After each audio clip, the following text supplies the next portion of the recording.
so I'm sure you're familiar with the fact that computers can't actually understand words. They deal with numbers, ones and zeros, electrical inputs.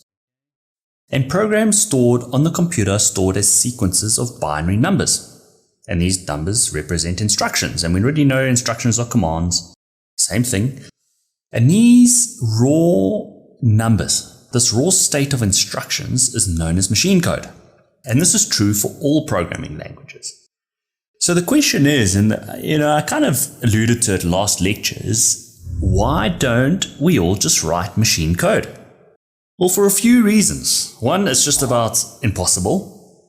It's numerical operations, tiny instructions that work on the smallest pieces of memory inside your computer. So even if you could write it, it's basically unreadable to anyone else. And to top it off, the cherry on the top is that machine code works at the level of the CPU. So it just means you're going to have to learn different types of machine code for different models of CPU. And just before we move on, to appease those of you who are curious, what does machine code look like? Well, when I say it is zeros and ones, I literally mean 0 and 1s. I mean, here's an example of what machine code looks like. And for a computer, this means something. But before we jump the gun, let's continue.